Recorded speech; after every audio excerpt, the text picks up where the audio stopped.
Hello, everyone, and welcome to today's webinar, Mitigating Insider Threat Risk with Enterprise Monitoring and Risk Analysis. My name is Megan Billingsley, and I'll be your moderator today. Before we get started, I have a few housekeeping items. Please note the slides will advance automatically throughout the presentation. To enlarge the slides, click the Enlarge Slides button located in the top right corner of your presentation window. If you need technical assistance, click on the Help widget located on the bottom left corner of your console. We encourage you to submit questions at any time throughout the presentation using the Q&A widget at the bottom of your console. We will try to answer these during the webcast, but if a fuller answer is needed or we run out of time, it will be answered later via email. Please know that we do capture all questions. Today, we're joined by two leading voices in cybersecurity strategy and technology. First, I'd like to introduce you to Paul Kurtz, Chief Cybersecurity Advisor at Splunk, the big data platform that powers cybersecurity, observability, and network operations to boost enterprise resilience and reduce digital downtime. With an extensive background in national security and critical infrastructure, Paul is an internationally recognized expert in cybersecurity, having served key roles under Presidents Clinton and Bush. Today, he brings his expertise to Splunk and its enterprise clients to help mitigate cyber risk with a comprehensive data platform that's designed to leave nothing to chance, including insider threat. Next up, I'd like to introduce Tieu Luu, Chief Product Officer at Qmulos, a real-time compliance automation solution that works with Splunk's industry-leading data platform to offer continuous compliance and control monitoring. Tieu has developed and implemented enterprise-wide solutions spanning insider threat mitigation, incident response, and continuous monitoring of millions of devices across enterprise and government networks. Tieu is responsible for strategy and implementation of Qmulos' products in helping organizations automate security compliance and auditing. A huge welcome to everyone joining us today, and we thank you for participating in this webinar. Today, our speakers will share their expert insights and experiences on addressing the growing risks of insider threat across increasingly complex IT and business environments. We'll start by exploring the current state of insider threats and how they're evolving as businesses onboard new technologies and adopt more diverse work models.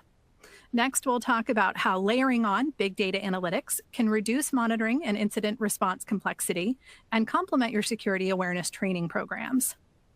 And finally, our speakers will share their tips and strategies for achieving executive buy-in and measuring the effectiveness of their insider threat programs. So let's get started. A Ponemon report found that 3/4 of insider threats are unintentional due to employee negligence or employees being targeted by external attacks. And as we've all seen, most cases in the latter are down to social engineering. So clearly, insider threat has been a perennial issue for as long as businesses have existed. But like everything in an increasingly tech-oriented world, it's changing all the time. Could you tell us a bit about how you see the insider threat landscape evolving in the coming years? Let's start with you, Paul. Yeah, well, first of all, it's great to be with you all today and enjoy the conversation. You know, the way I think about insider threats, it is evolving rapidly. And if we look at a few things, number one is the power of AI. AI is now being used to help mischief makers be more successful in their insider threat attacks, or if you will, social engineering. There's a lot of AI engineered content that's out there that would really lead a user to believing that they're looking at something that is real, that is authentic, but it's not.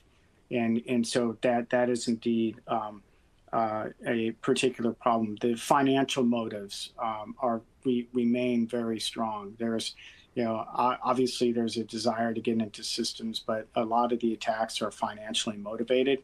We could probably talk about that a little bit later as how you've flagged those incoming potential attacks and get to the bottom of whether or not it involves something financial or it's actually trying to attack the system itself. The other thing I would just flag, and I'll throw it over to you to talk, is we have to be mindful that there are state-sponsored attacks as well. I wish that were not the case. But state sponsors are becoming far more active in the space, and whether it be Iran or North Korea or China, and we need to be very, very, very mindful on those particular fronts. IT workers are vulnerable. Everyday workers are vulnerable to what the type of events that are happening now. Is we've seen in the press several times that we have actually foreign workers that are becoming quote unquote like employees of companies, and ultimately they're bad guys that are trying to get inside companies and cause mischief. So with that, I'll stop there and turn it over to Tieu. See, I'm sure he's got more to say than I do.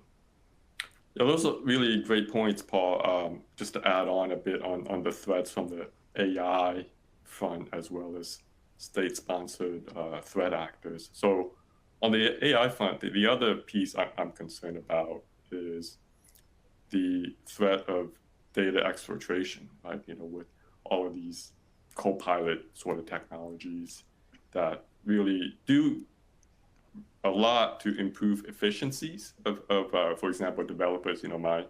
My developers on my team are using GitHub Copilot, and that's definitely improved their development efficiencies. But then there's the concern of data exfiltration, right? You really don't know. It's not very transparent right now what sort of data those AI agents are collecting to train their models and how that is shared across other customers who might be using that, right? So sort of reminds me, to the early days of mobile, when mobile apps were all the rage and every company was telling you to install mobile apps on your devices. And shortly thereafter, we discovered that these mobile apps was collecting a lot of data about other things you were doing on your devices, right? So that wasn't very transparent, and I think we're going to see a lot of those types of issues come up with AI technology. So just increase opportunity for data exfiltration, whether intentional or not, from AI agents, AI technologies. That's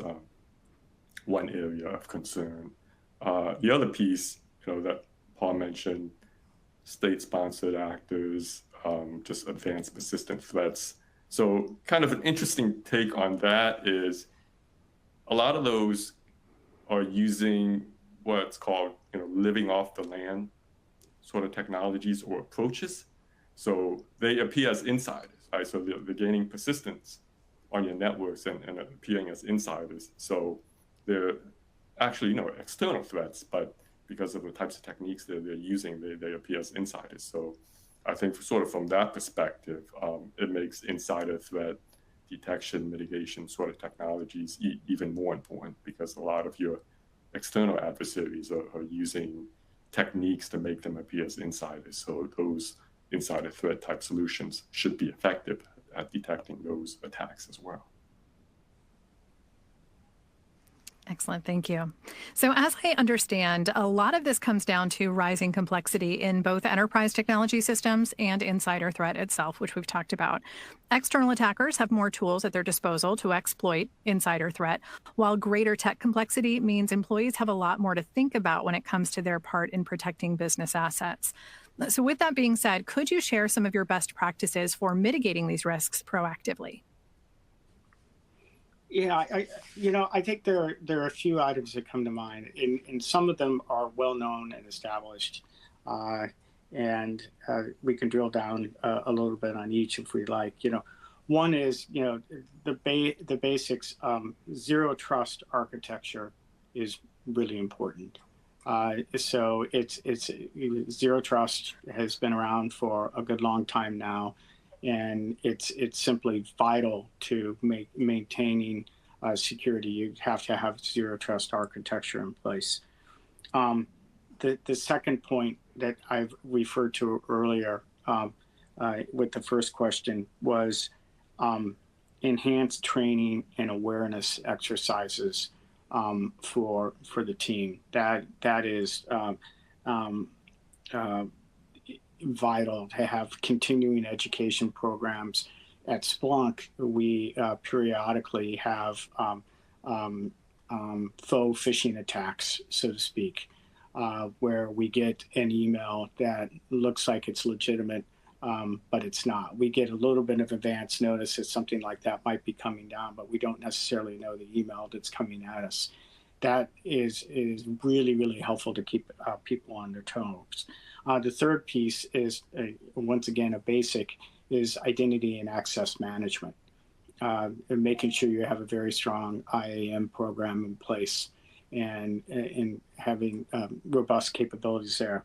And the fourth piece, which is probably near and dear to, or is near and dear to where Splunk operates, is you really have to have a complete understanding of all your data sources, how that data comes together, and have a data analysis tool in place that's going to give you a synoptic understanding of what's actually going on in your networks, so you can detect those anomalies very quickly, and reduce your mean time to detect and mean time to respond. It is not.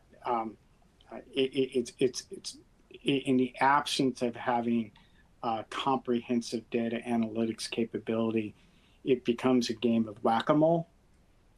You might get one. You might be able to effectively cut off one attack while you miss something else, and that's why it's really, really important to make sure you have a comprehensive data analytics capability. And I think those would be the 3 or 4 points that I would highlight as a start.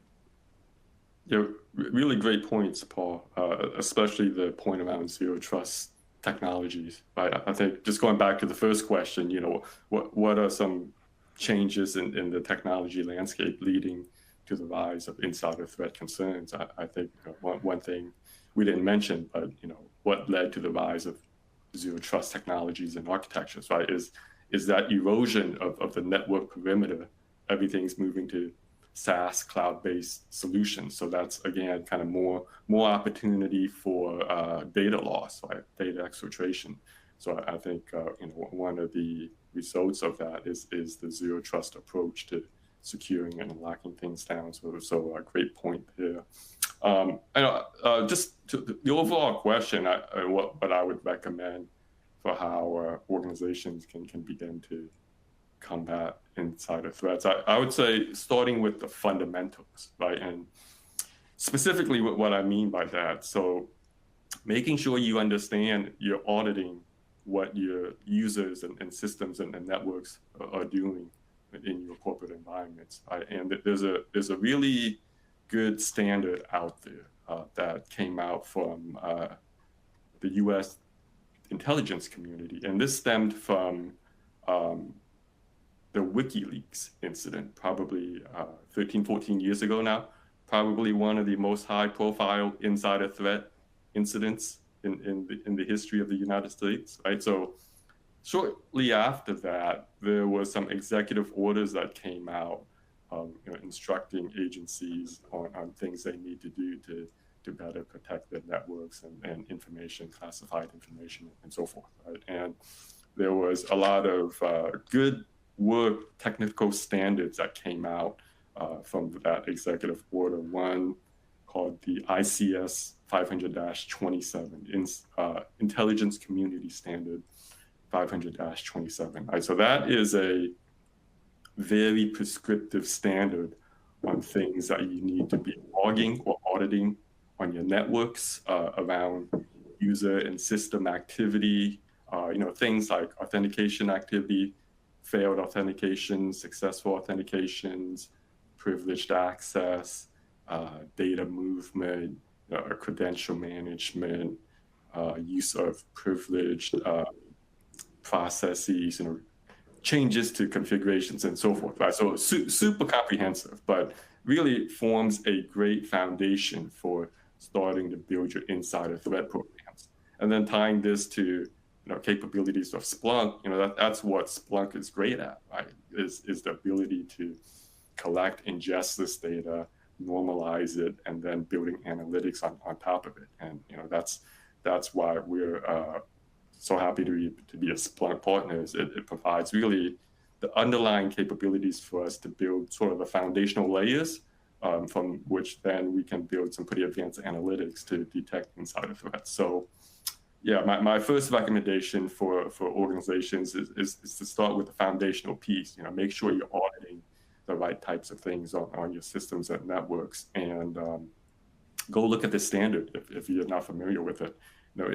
Initially it was FOUO, for official use only, but then there was a request to release it based on Freedom of Information Act. So now it's publicly available, right? So you can search on that, and it provides a really good prescriptive guidance for organizations to start building their audit policies.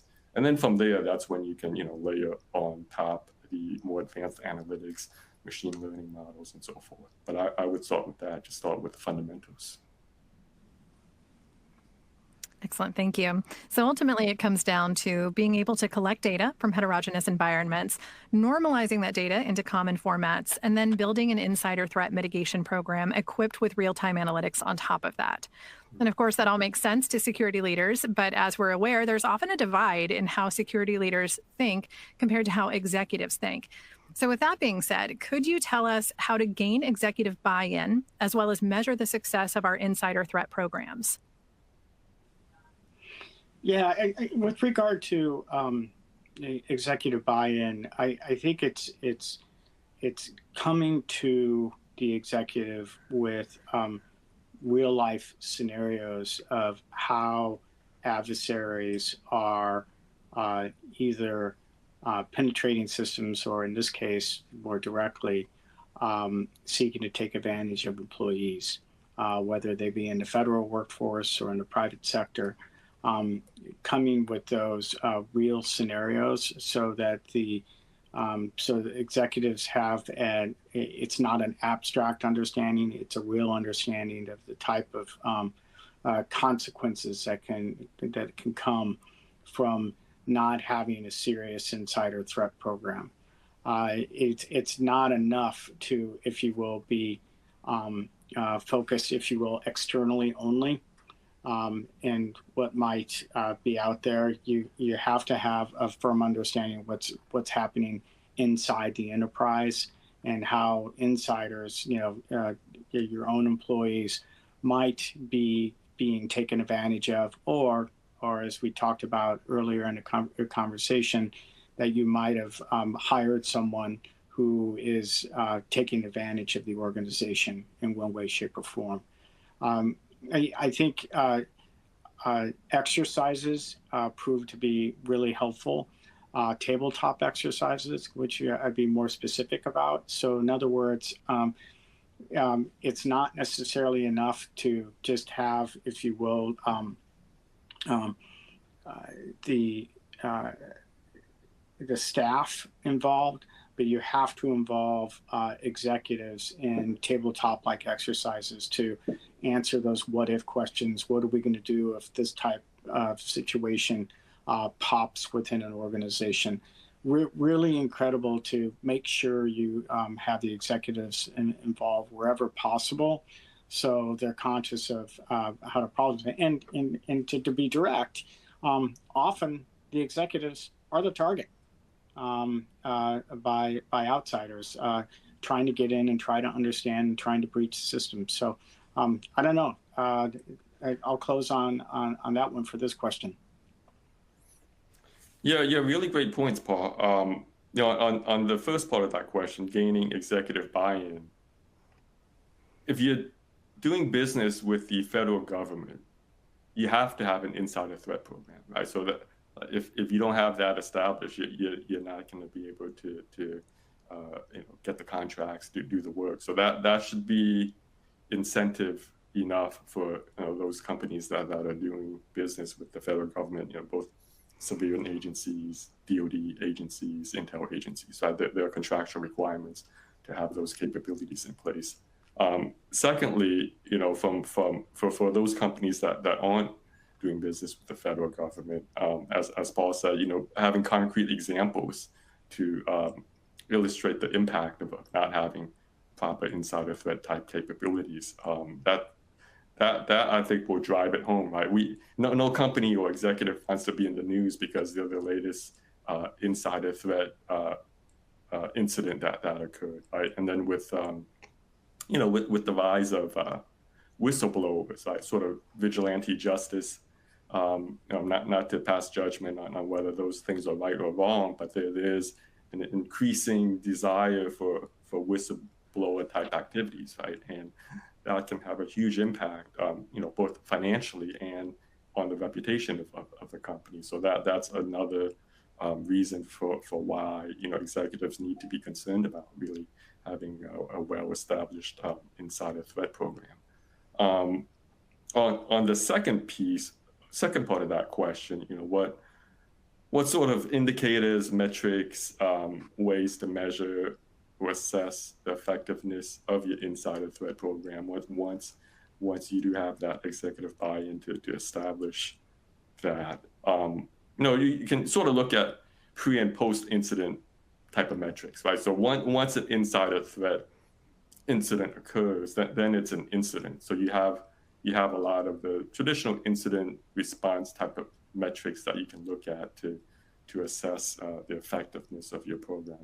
As Paul mentioned a few of those, just looking at time to detect the incident, time to respond to the incident, looking at ways to measure the impact of that incident. That will help you assess the effectiveness of your mitigation activities.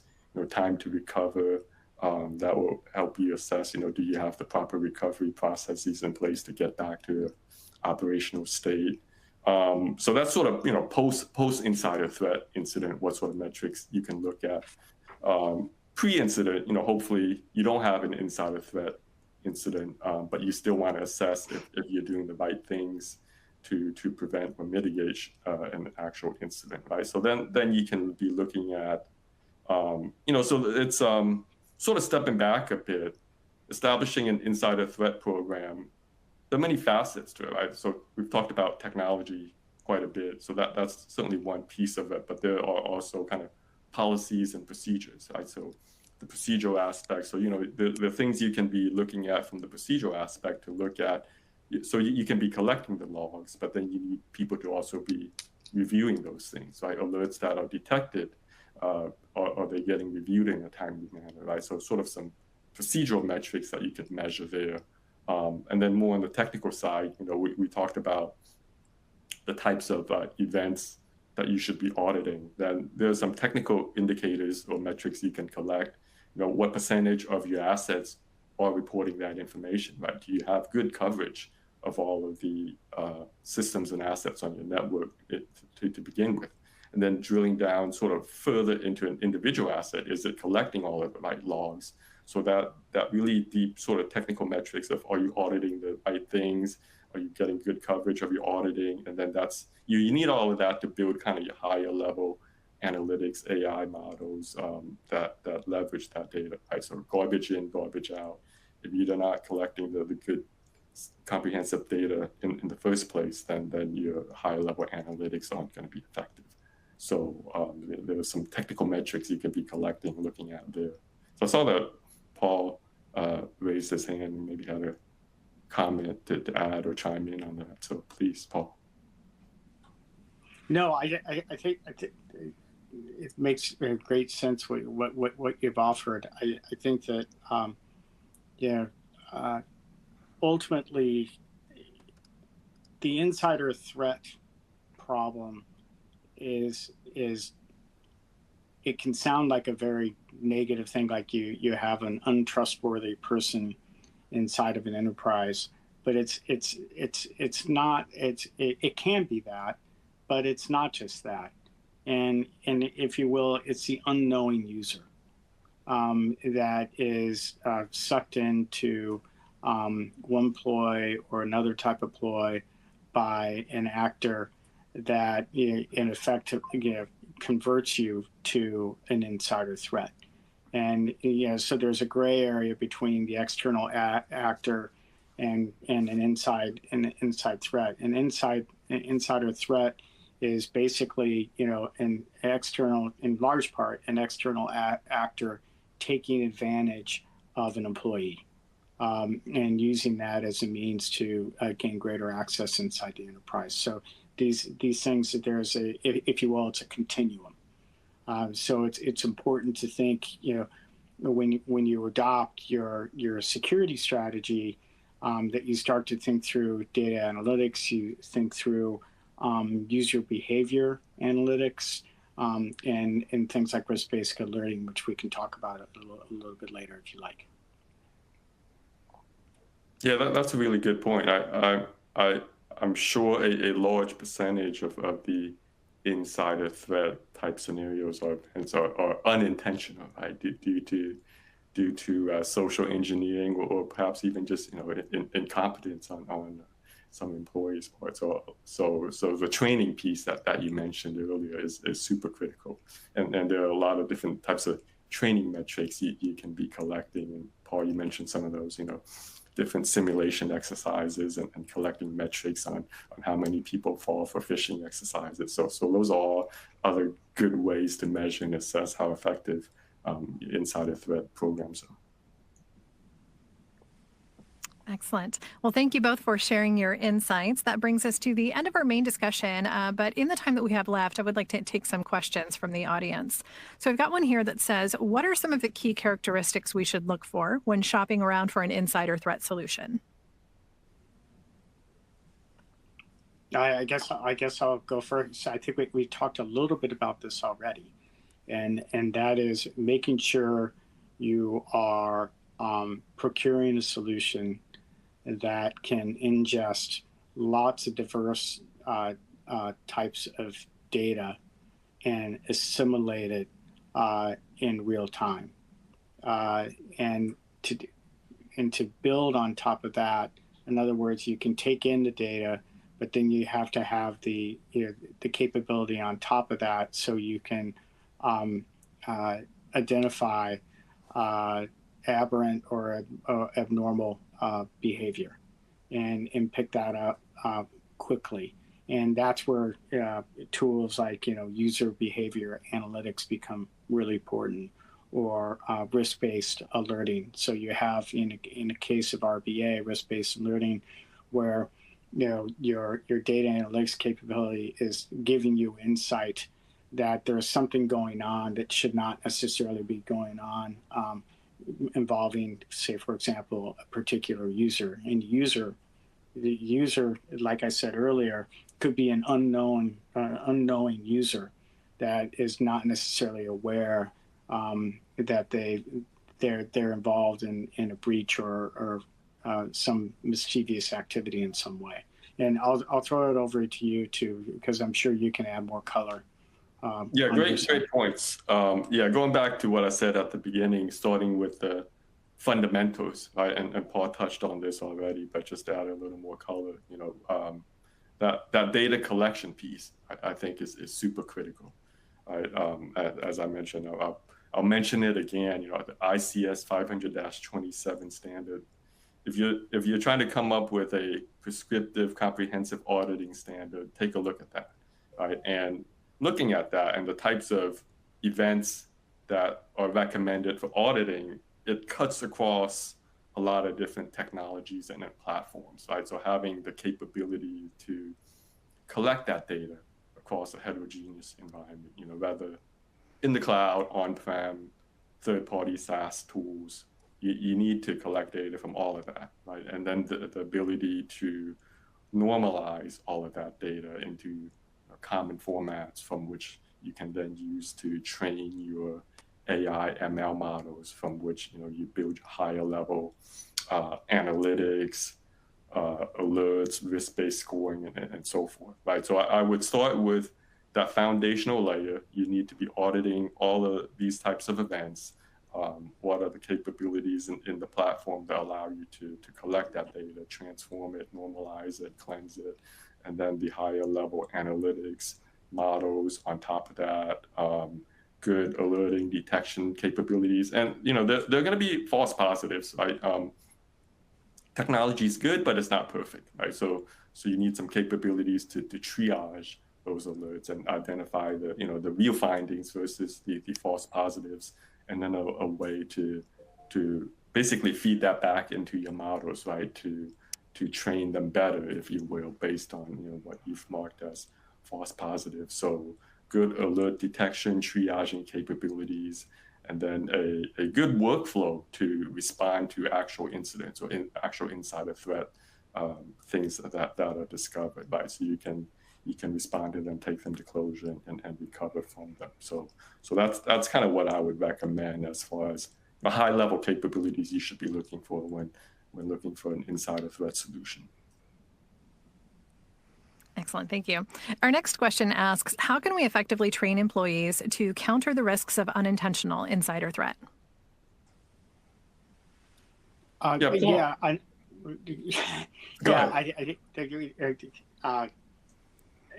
think we've talked about this a little bit already, and that is to have programs in place that will, if you will, test users to ensure that they're not engaged in activities that to make sure they're not being phished against, and I think that's one key tactic in order to ensure that your employees are on their toes. The second one, which we talked about earlier as well, is to make sure that you're running broader exercises, getting involved senior management as well as up and down the organizational chart, so everybody has an understanding of what potentially can happen, and those two come together to really form up awareness and understanding. You've got to make sure your employees are aware that they, in fact, could be targets. They could be misled into thinking they're doing something that is for a CEO or for a senior executive. All those type of things happen. So it's anything you can do to to keep employees on their toes, and thinking about every time they click, whether or not they're clicking on something that could ultimately be an adversary behind it. Yeah, right on. But humans are always the weakest link in all of this, right? So the exercises, Better the said. simulations, you definitely need that. The other piece I would suggest is, once you've established an insider threat program, so doing tabletop exercises, simulations to exercise those procedures, right? If you have detected an insider threat or potential insider threat, how do you respond to those, and how do you recover from those? So making sure that your program is actually effective in case of an actual incident, and then the best way to do that is to do simulations and exercises to work out the kinks, and where things need to be improved. You improve your policies and procedures to address those. But then also in case when it is an actual incident, you're already well versed in how to handle and respond to it, right?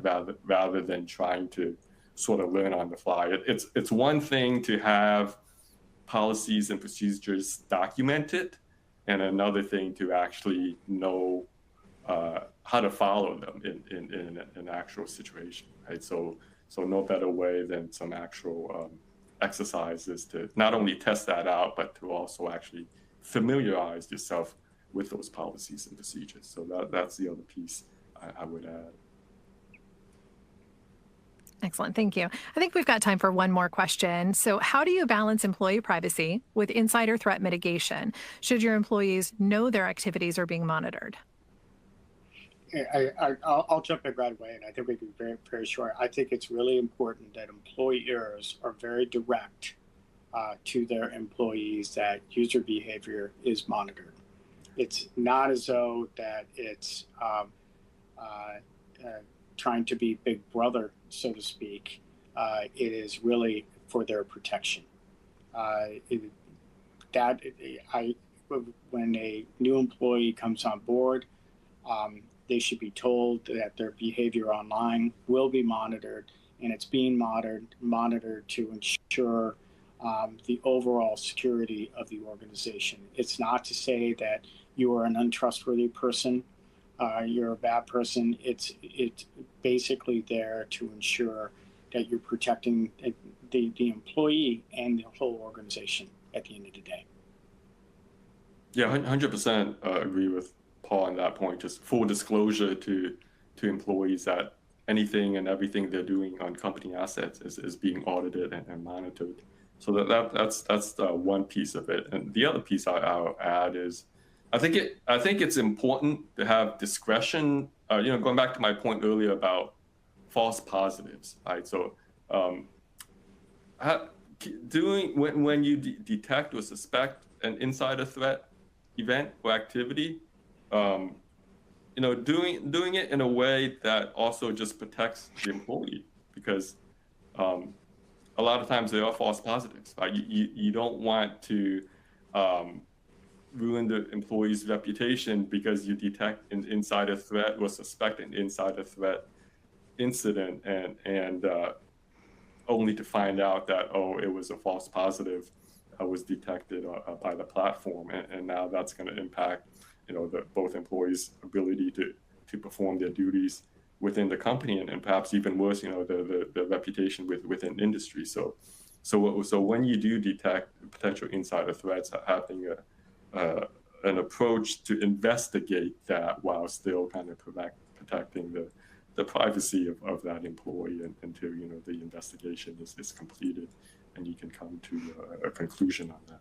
So I think that's an important piece as well. Excellent. All right. Well, thank you so much, Paul and Tieu, for that insightful discussion. We are all out of time for today, but before we sign off, I just wanted to thank you, our audience, for joining us today. If you asked a question during the Q&A that we did not get to, someone will deliver an answer to you by email. Today's webinar will also be available on demand if you want to review anything that we talked about. Thanks again for watching.